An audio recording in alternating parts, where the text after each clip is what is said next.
കോഴിക്കോട് അതിരൂപത പ്രഥമ arch ബിഷപ്പായി doctor Varghese Chakkalakkal ഇന്ന് ചുമതലയേൽക്കും. കോഴിക്കോട് രൂപതയെ അതിരൂപതയായി ഉയർത്തുന്ന ചടങ്ങും ഇതിനൊപ്പം നടക്കും. ഇന്ത്യയിലെ apostolic nuncio doctor Leopoldo Girelli സ്ഥാനാരോഹണ ചടങ്ങുകൾക്ക് നേതൃത്വം നൽകും.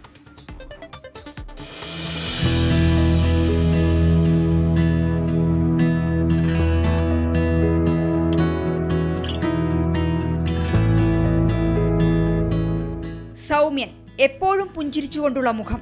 ഏതു വിഷയത്തിലും തന്റെ നിലപാടുകൾ ഈ പുഞ്ചിരിയോടെ ഡോക്ടർ വർഗീസ് ചക്കാലക്കൽ തുറന്നു പറയും.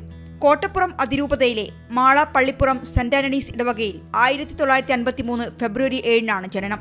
ഈ ഇടവകയിലെ ആൾത്താര ബാലനായി ബാല്യകാലം. 1981 ഏപ്രിൽ 2 കോഴിക്കോട് ദേവാലയത്തിൽ വെച്ച് പൗരോഹിത്യ പട്ടം സ്വീകരിച്ചു.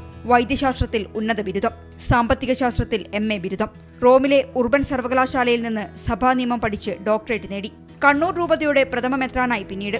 കോഴിക്കോട് രൂപതയുടെ ഇടയനായി 2012 മെയ് 15 ചുമതലയേറ്റു. കോഴിക്കോട് രൂപതയെ അതിരൂപതയായി ഉയർത്തുന്നതിനോടൊപ്പം ഡോക്ടർ വർഗീസ് ചക്കാലക്കൽ പിതാവിന്റെ ആർച്ച് ബിഷപ്പ് പദവി ഇരട്ടി മധുരമാണ്. മാളയുടെ മാണിക്യമെന്നും അതുപോലെ തന്നെ ജനകീയ നേതാവ് അല്ലെങ്കിൽ ജനകീയ ഇടയെന്നൊക്കെ വിളിക്കുന്ന ഞങ്ങളുടെ സ്വന്തം വർഗീസ് ചക്കാലക്കൽ പിതാവിനെ ഒരു ആർച്ച് ബിഷപ്പാക്കി ഉയർത്തി എന്ന് പറയുന്നത് ഇരട്ടി മധുരമാണ് ഈ രൂപതയ്ക്ക്, ഈ രൂപതയുടെ മക്കൾക്ക്.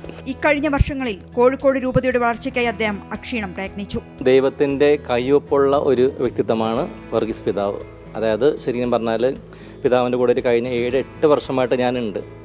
ഇവിടെ ബിഷപ്സ് ഹൗസിൽ വരുന്ന ആരും തന്നെ ഒരിക്കലും നിരാശരായിട്ട് പോകാറില്ല, മടങ്ങാറില്ല. ഹൃദയം മനസ്സും നിറഞ്ഞാണ് അവർ പോകാറ്. കാരണം അത്രമാത്രം സ്നേഹസമയമുള്ള വ്യക്തിയാണ് വർഗീസ് പിതാവ്. അദ്ദേഹത്തിനെ ആർച്ച് ബിഷപ്പായി ഉയർത്തുന്ന ചടങ്ങ് ആഘോഷമാക്കാനുള്ള ഒരുക്കത്തിലാണ് കോഴിക്കോട് അതിരൂപത. 24 കോഴിക്കോട്.